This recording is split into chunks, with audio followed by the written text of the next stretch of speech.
I don't know what to tell you about those 4 blocks. He's swatting balls, volleyball style. He's doing everything. How the hell you do that in 17 years? It was LeBron's night.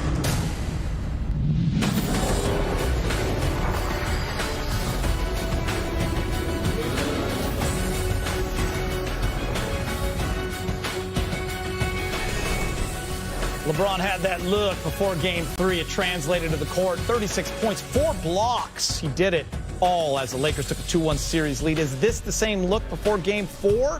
The Rockets sure hope the outcome is different. It's Lakers and Rockets. Game 4, the best-of-7 series tip-off at 4 o'clock over on TNT. Since 1985, the Lakers have won 27 of their last 28 series when they hold a 2-1 lead. Hello and welcome to Access Sportsnet. Lakers brought to you by your Southern California Toyota dealers. I'm Chris McGee. Big game, James Worthy. Big shot, Robert Ory. We got Allie Clifton here as well. Trudell's down the hall. Brez will be joining us a little later on. He's working remotely. Hi, Rob.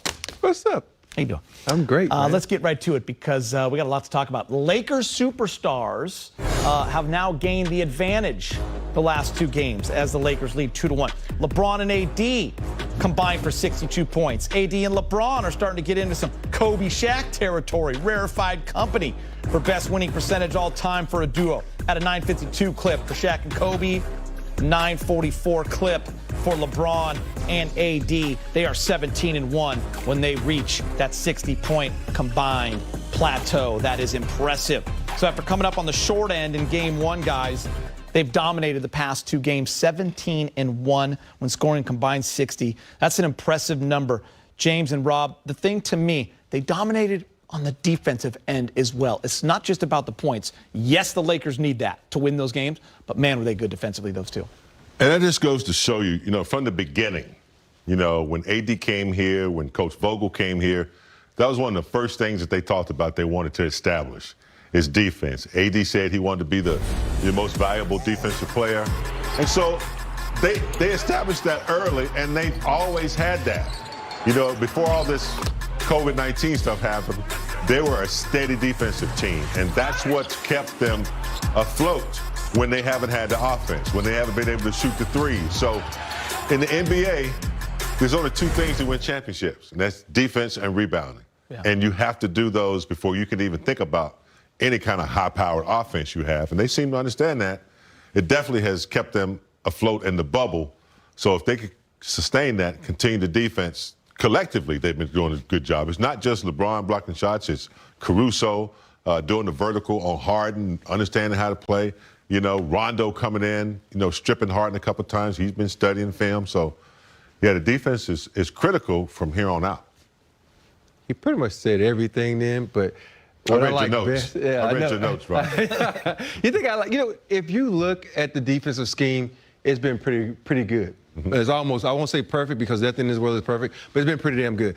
And the thing about their defense is the communication. Yeah. When Rondo's out there, it's a totally different defensive team. He's communicating, they're talking, they're getting guys to rotate, and they're getting in the gaps. And I don't think a lot of teams that play defense understand you have to get in that gap. And what I mean, Ben, that's the passing lane, so it can slow down that pass so it can't be a catch and go. It has to be a catch, look at the defender, then pass it. And that split second allows the other defender to rotate or guys to get in position to help. And like they always say, you got to find someone to help the helper, and that's what the Lakers are doing on defense. Yeah, we said this series was a lot about the superstars. Harden and Westbrook combined for 63 in the loss. You 2 know this. You guys have played with some of the greatest, literally, to ever play the game. And when you get into a series, you always expect those superstars to kind of do their thing, and it often comes down to other guys on the team that are going to hit the big shots. They're going to play the defense. The bench will play a role. Lakers bench outscoring the Rockets 42-16. Rondo, Kuz, Caruso, Morris. They're having a great series, Rob. Oh, they have that fantastic series. And that's the big dogs are always going to get the praise, and they're always going to get everything that comes with playing basketball.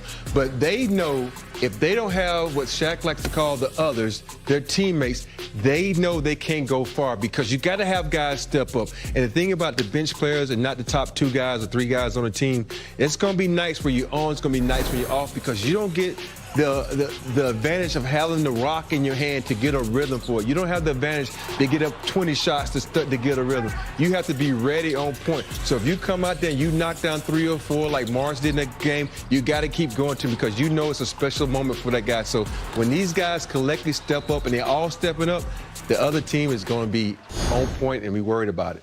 Yeah, I bet you if you ask any elite player or, championship players, pedigree who won, they'll say, yeah, we had, like Kobe had Shaq.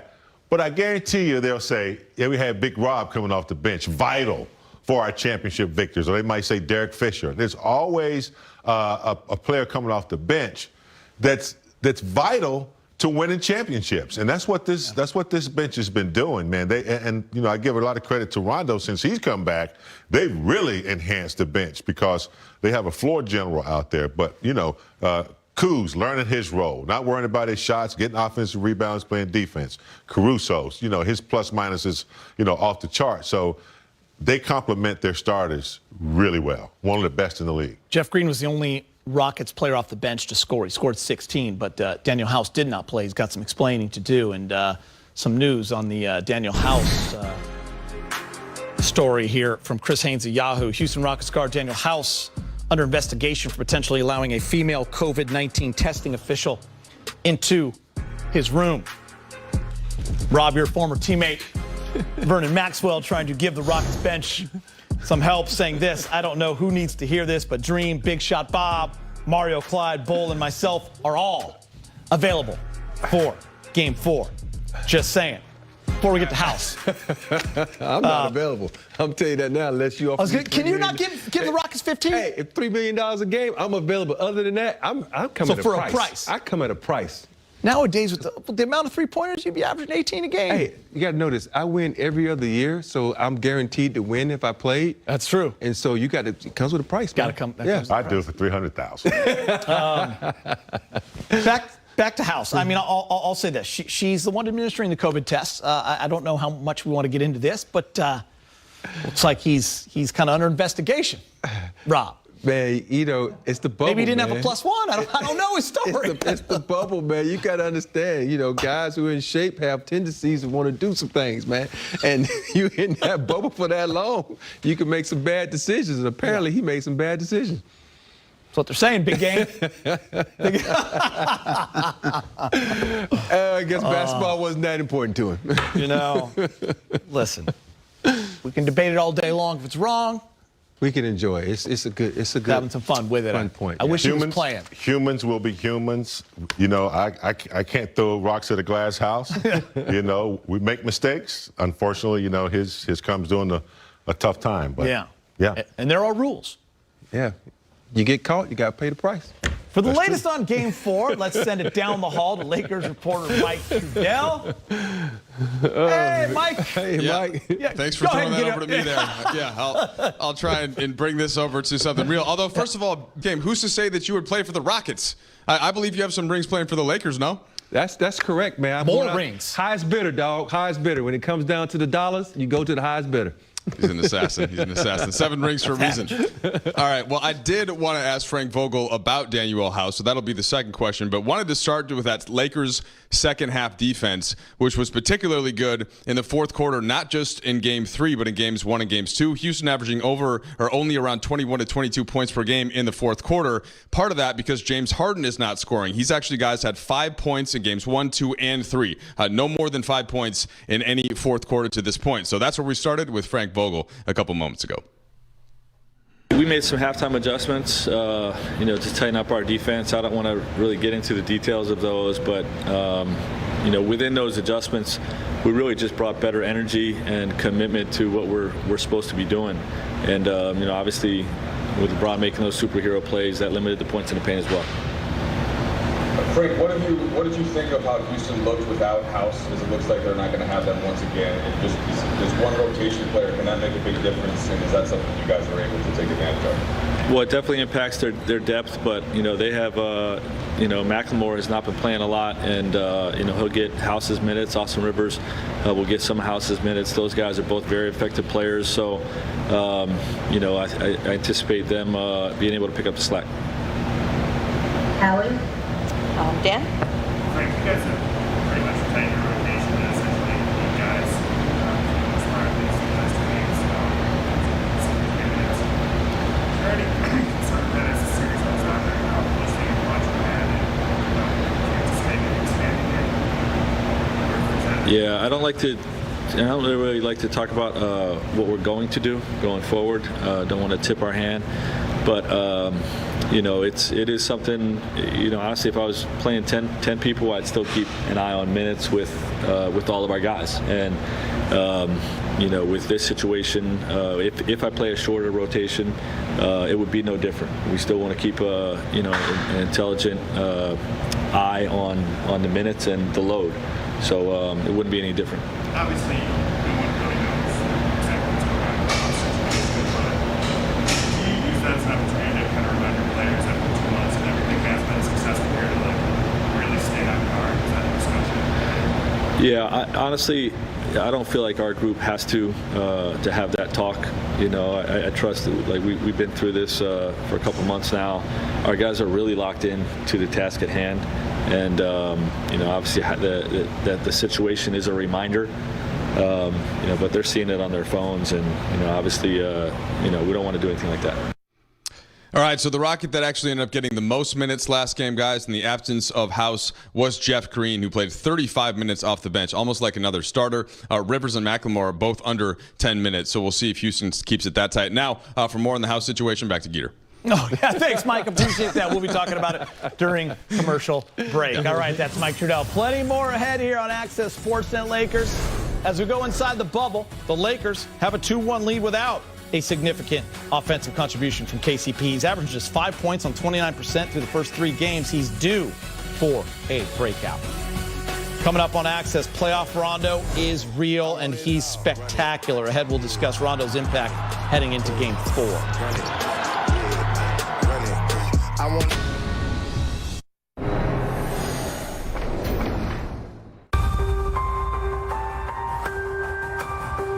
Rondo has that alpha dog style mentality.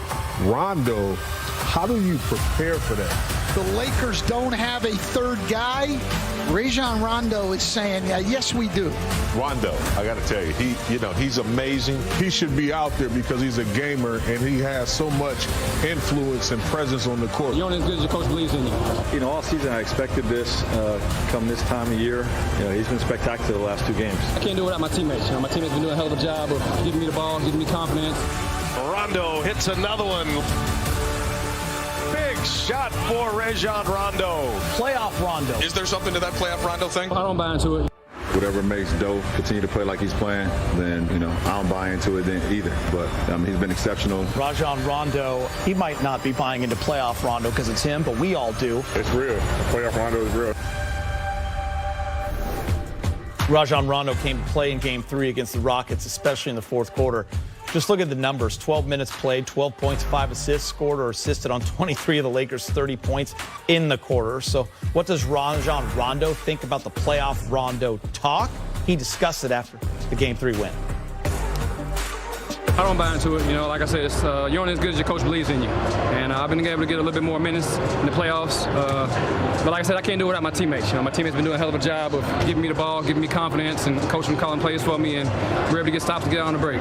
Just has an ability to to orchestrate a game like very few players that I've ever been around, and everybody else feeds off of his energy, but not just with the basketball. What he's doing defensively.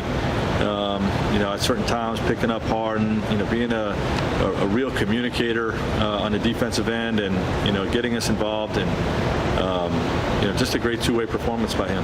At the end of the day, whatever makes Doe, continue to play like he's playing, then.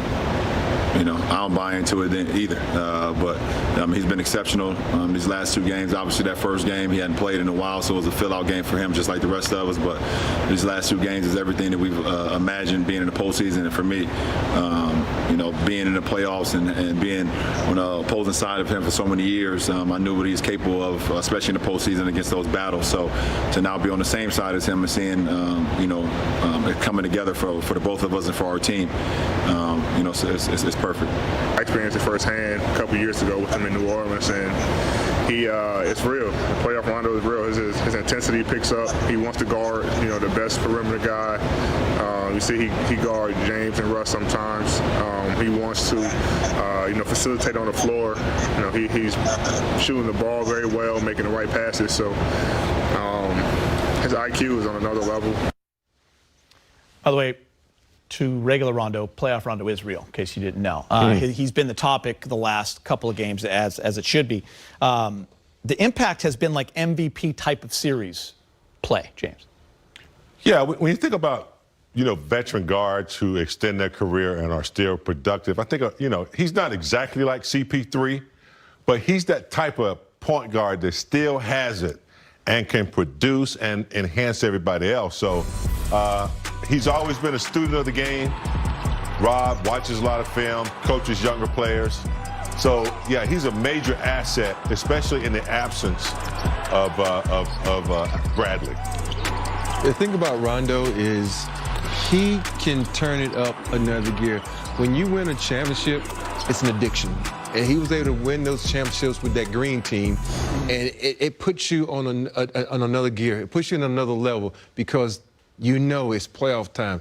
And all of a sudden, the light comes on. Usually it's a little bulb. It's 100 watt. Now it's like a 500 watt. Yeah. Now he's ready. His light shines brighter during the playoffs, and he knows what's at stake because it goes to that play or go home attitude. And he wants to keep playing so he doesn't go home. You were here game 2, and then Karan game 3. Correct. But you saw both games. What impressed you the most about those 2 games with Rondo? It was the fact that he came out and he shot the basketball.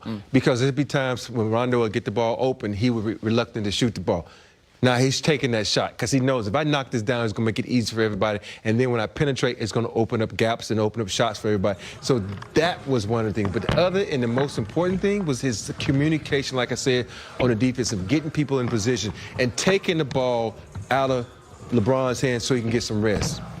I can't get away from him picking James Harden in consecutive games to like clean and going for layups. That was kind of crazy to me, but you just hit on it. James, how much pressure has he taken off LeBron, AD, and others with his playmaking ability? That's something the Lakers always lacked when Rondo was not on the court. Yeah, during the playoffs, especially during the playoffs, tons. Taking off tons of pressure, especially off LeBron, who for most of the game, with the exception of like Caruso coming in and handling a little bit, it's a lot of pressure on LeBron. He's not a navigating blow-by quick guy. He kind of, pounds it, and then he makes a good pass unless he's in transition. So with Rondo coming in there, a true point guard. He's a real point guard, one that knows the coach, his ratios, know what the coach wants. And, it's not by accident, we said this the other night, that Morris got those threes, that Danny Green get comfortable shots, and that when he's navigating in the lane, Kuz makes his cut, and he finds that. That's because Rondo knows how to play the game. So, it takes a lot of pressure off the 2 big elites. All right, straight ahead on Access, the Purple and Gold hold a 2-1 series lead against the Rockets. Up next, Allie Clifton, Mike Bresnahan discuss.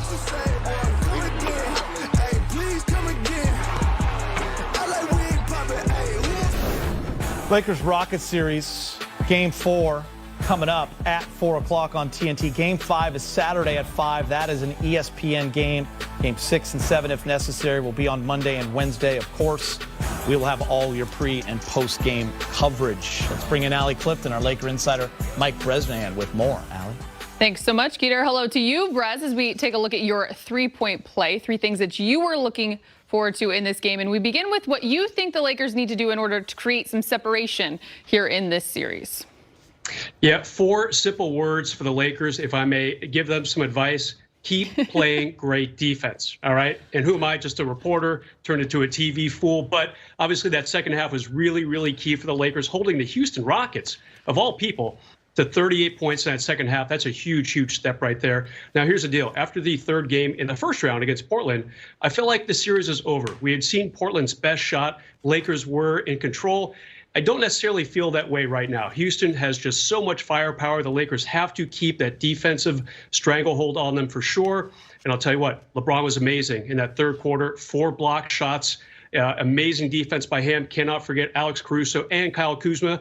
Great defensive efforts by them pretty much the entire playoffs. And, of course, Rondo kept picking James' pocket. James Harden, that is. That's twice in the last 2 games he's done that. Great defensive effort all around. My number 1 point, Brez, you're not a fool. You're full of wisdom, especially when it comes to the game of basketball. Number 2, the guys just talked about it moments ago, but you also want to touch on it as well. The Lakers bench here in the postseason. Yeah, okay, so they were 11th in the regular season in bench scoring. Not bad, but certainly not quite the top 5 or anything like that. In the playoffs, they are number 4 in bench scoring. It's been a huge jump up for these guys. Really impressed by guys like Kyle Kuzma in the last 2 games. He's shooting 76%. And how great is that stat right there? Outscoring Houston by so many points in the last 2 games. It's almost comical. Can't forget Rondo, last 2 games, 15.5 points. And to me, the kind of quiet stat, 9 assists in each of those 2 games, really settling that second unit down. And, of course, getting plenty of run with that first unit. So those 2 guys, along with Alex Caruso quietly doing his thing, have really given the Lakers a presence off the bench. Back to the starting lineup, a starter in particular, LeBron James, there in Game 3, exceptional on both sides of the ball. But you dug a little deeper into the block shots.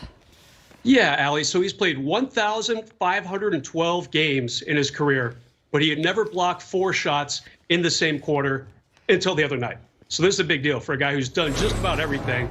And so he leads the all-time leaders in victories in the playoffs, and also points scored in the playoffs.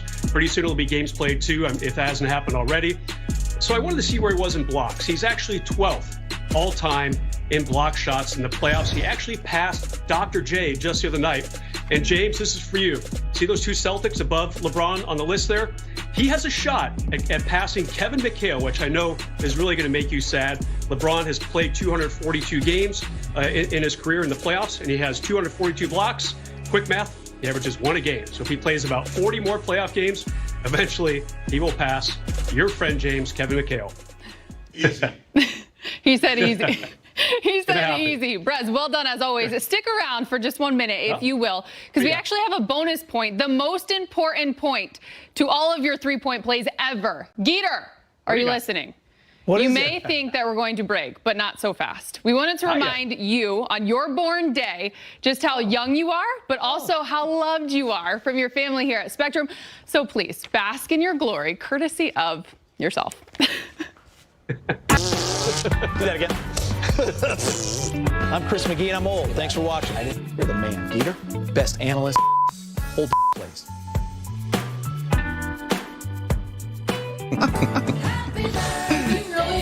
Hold on, you're the man. Hold on, who's that? What kind of body is that on me?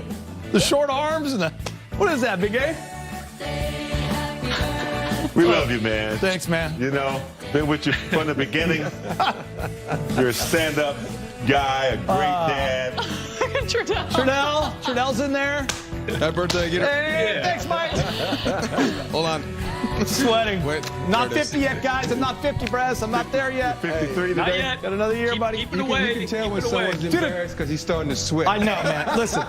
By the way, Hank put that together, apparently. Hank, one of our producers, that was great. If there wasn't all the missed shots, I would post it. But I can't post that. It's embarrassing. It's okay. I'll take care of that for you. I love posting about you. And I will also, we do want to say, because Steph, we love Steph. She wanted to deliver a cake. She wanted candles. She wanted balloons. But given COVID-19, we are not allowed to have all of that. My kids thought the confetti cake was going to be coming today. Yeah. Plus, they got it for everybody else in the Next office. Today's going their birthday, apparently. Mother Nature had bigger plans, I guess. Really, I know. I apologize. Welcome to your 50s. Thank you, guys. I love you all. I love you all. Brez, what kind of Photoshop is this, Brez?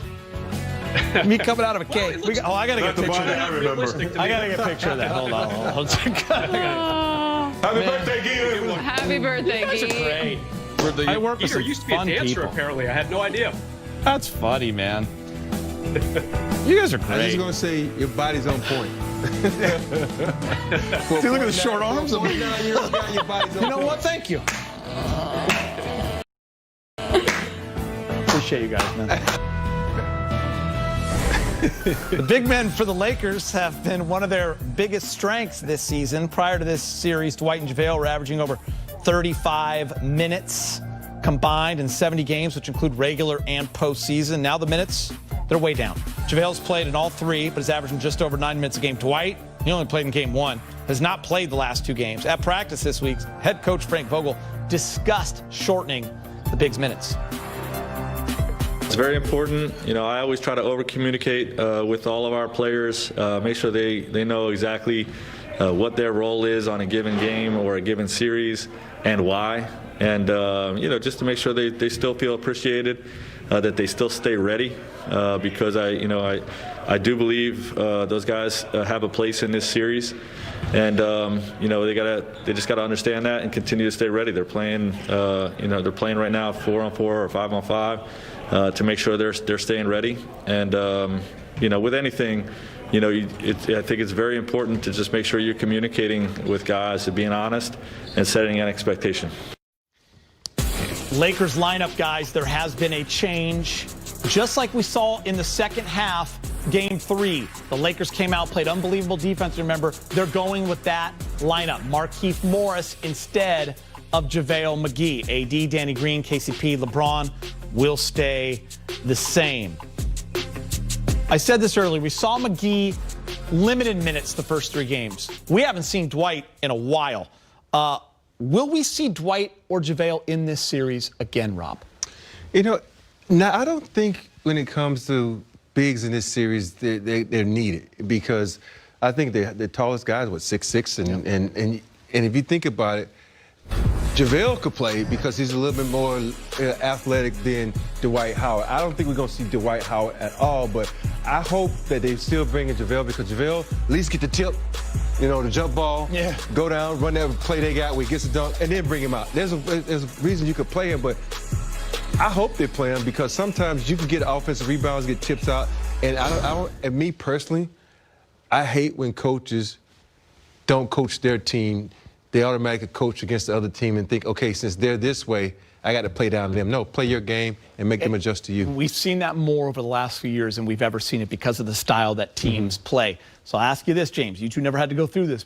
How important is it for Dwight and JaVale, like Frank said, they're playing 5-on-5, to stay ready, stay in shape, stay focused, because you never know. Next series comes, maybe you're a big part of it. Maybe you're a big part of this one down the road. Who knows? Yeah, you definitely have to keep your phone on the hook. Yeah. It can't be busy. You have to. And this is especially when you have to have mind over matter. You're not getting the minutes you're used to. So you really have to stay focused and practice and be ready to play. The game has changed since I played, obviously. And, Houston presents a problem for bigs who are used to defending, in the paint and maybe around the free throw area. When you got a big out there trying to guard a 3, and the way Houston keeps that floor spread, it's difficult, because not only can they not get to the 3, but they can't get back and help and block shots. And then when that ball goes up, it's a foot race to the offensive, to the rebound. So they're out of position. It makes it a little bit more difficult. So I understand, the lineup change. I think McGee, because I like Morris with Rondo. I really do. I like him with that second unit.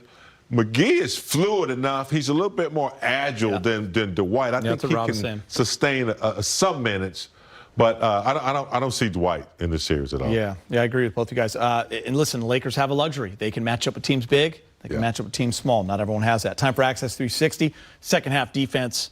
Break it down. You going to the wall? Yeah, I'm going to break it down. I was going to go to the wall, but since James is over there in the way, I'm staying. No, that's all right, dog. I'm going to stay right. I'm going to stay right here, big baby. I don't want to interrupt your flow. I'm thinking about standing over here anyway. So we're going to show you 3-6. We're going to show the defensive rotation, what the Lakers did best, to stop the Rockets. Here you see it come down. You got KCP monitoring everything. He digs in. This is the key. You got to get into a foot in the paint to deter him. He kicks it out, and look at this rotation. Look, I've not seen LeBron move that fast in a long time, but he gets out there to one of the highest men in the bubble to stop him from shooting. He makes him put it on the floor. Look, and then they collapse. They collapse their hands. They're active with their hands. They get a loose ball, and off the Rockets. Here, same thing. KCP's on it, on ball. Stand down, LeBron stays down, push it back out. Look at this switch right here. And then this is a switch where they're connected. There's nobody's not connected. You're in the arm's length of the defender. Look, pull. You know, right here, everybody would have gave up. But LeBron, know he's one of the greatest shot blockers in the game. He runs the ball down, patient. Right here, KCP goes to the hole. Nope, he passes off to Danny Green. Danny Green, I'm sorry, so you missed that. But look, AD didn't give up on the play. He tips it from here. Look at AD. Look at Washington. Look at AC Fresh. Watching. Everybody's watching. Look, now AC Fresh. Look, as he rotates back. The point is he's keeping him on his chest and he's keeping his hands up. That's the key to playing good defense. Keep the offensive guy on your chest. Now you got a control break. That's why we have Rondo. We love him so much. He controlled the break. Look, you just made a great play on the other end. We're going to give you the rock. We're going to let you shoot. Get your little sugar. Get your name in the paper. Now you got another play. Look at this chase by Rondo. Rondo doesn't give up. Look how smart Rondo was. He knows James Harden gets those silly fouls. He avoids him, gets out of it. But look at the Kuz, though. Look at the Kuz machine. Playing halfway. Gets out the cover. Look at AD back. AD dips in, then dips out and gets the steal. Doesn't go out of bounds. Stays in bounds. Gets the steal. And that's the key. The rotation, James, by these guys were phenomenal. They were playing. They were talking. They was getting in position. Put in the paint and out to the three-point line to contest those shooters or get them run them off that line. Yep. I'm working hard. I'm working hard. You know, Rob, do you remember the games in practice that were the most fun were the defensive games? You know, you have to stop somebody 5 times, the other team has to run. That's what that was. Boy, you don't want to lose those games in practice. The most fun games is its defense. When they're that connected and, you know, they're communicating, they're going to be hard to beat. They really are. I don't care what lineup's in there. And, you know, the fact that they were able to switch, play a little zone sometimes. I've never seen them do that much. Then they were playing like a boxing one, and then they double-teamed Harden at the point of you know, emphasis right there. They gave a lot of different looks. Caruso on the vertical with Harden. Learn not to let his hands get in the way. Just use his body. There's a lot of things you can break down at their defense. And then, like Rob said, the ability to score off of their defense, it made all the difference in the world. You know what's a crazy number? The Rockets have played 18 games, playoffs and regular seasons, where they've shot 40% or better from 3. They're 16-2. Those 2 losses are the last 2 games. It's okay if they hit threes in a high percentage. When the Lakers win the rebounding and that points in the paint battle, James, I feel like that's their recipe. Yeah, 56 points in the paint. You know, not fouling as much. You know, that's where the Rockets compensate for a lack of shooting sometimes. Harden getting to the line a lot, and you have to foul because of the way they play. So I think they just did a, you know, phenomenal job and, you know, executing their defense. We know the Rockets can get hot, score 41 points in the third quarter. But if they play like they did collectively and they're on a string, like Rob just demonstrated in that 360, I think they're going to be okay. You know, the thing about the Rockets, if you look at a lot of their three-point shots, they're uncontested shots. And you should knock those down at a high clip. But when you're able to push them off that line and make them kind of panic when the shot clock is running down, that's when they're at the best. But the biggest key is what James said, free throw line.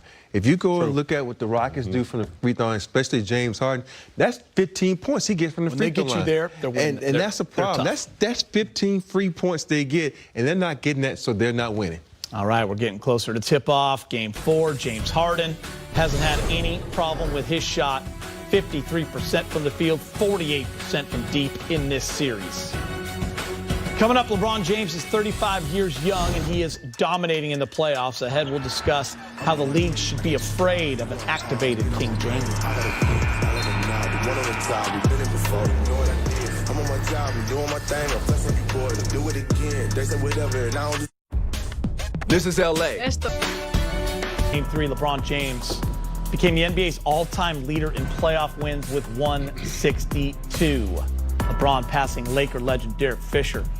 The top of the list, our good friend, Big Shot Rob, right there at 155. Kyle Kuzma taking to Twitter to share some thoughts on the MVP race, and I think a lot of players feel this way. Yo, media, I'm going to tell you this. If y'all mess this up, MVP, like you did the Defensive Player of the Year, we're going to have issues for real.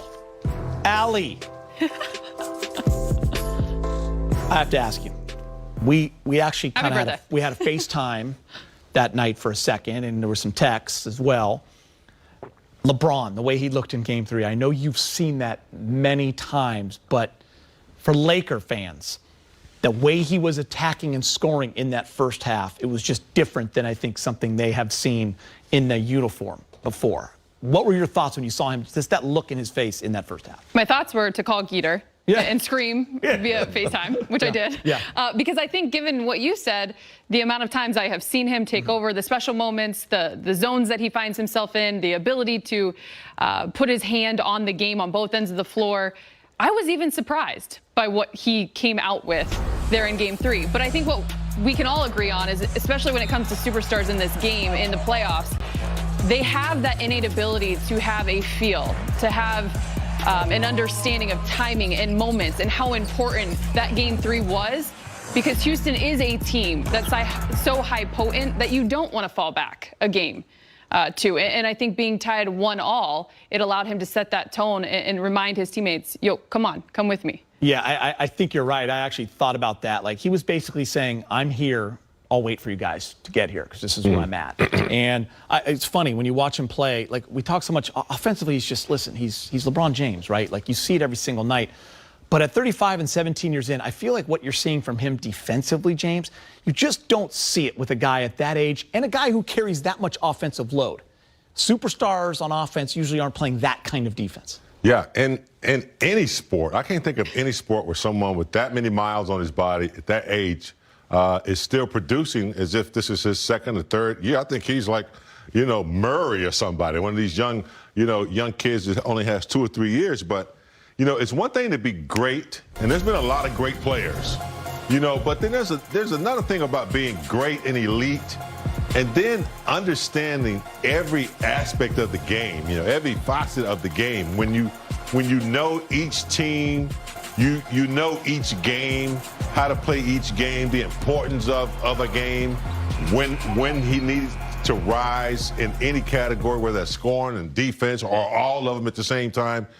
It's hard to find. Magic was like that. Kareem would just play the game. He didn't really have a lot to say, and, you know, he just led by example. But when you find great play, Kobe was like that. They understand the moment, who they're playing against, and that's hard to do because that changes from game to game to quarter. And LeBron seems to have the pulse of that all the time, no matter who he's playing or what team he's with. I've always felt it was a great compliment to LeBron, someone who won 7 championships and played with so many all-time greats. I remember you saying, I wish I would have had a chance to play with LeBron James. When you watched him in the first half the other night, when you're just watching the game and you see it, you're with your son, your wife, you're watching that game, and you see him scoring like that, what does that tell you?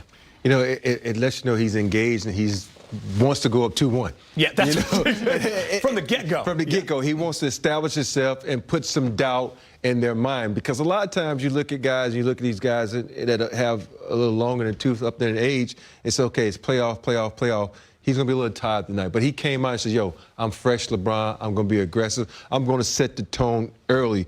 And then it reminds me of one of those moments where, you know, like Shaq says, come to say, yo, give me the ball early because I want to get y'all on my back to make it easier for you around me during the game. And you like it when those top dogs says, I'm feeling the night, come to me early, then y'all feeling when you get in. And Ali, obviously the signature play of LeBron's career is the block from behind on Iggy in Game 7. It's an iconic moment for him. So you've seen him do that all the time. But those 4 blocks in the third were pretty special.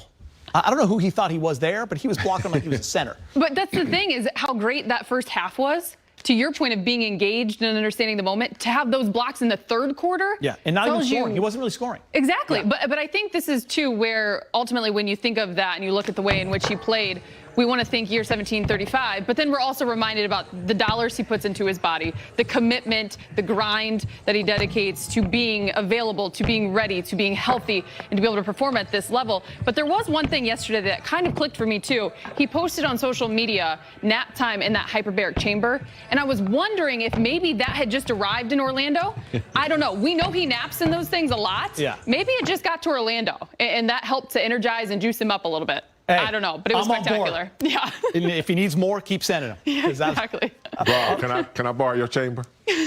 Yeah, I wish I had one. The reason why you're so good looking, Rob. Looking like young man out That's because I get it from my mama. Okay. All right. LeBron isn't the only 35-year-old working this series. I am as well. I just turned 35 today. Houston's P.J. Tucker has been going.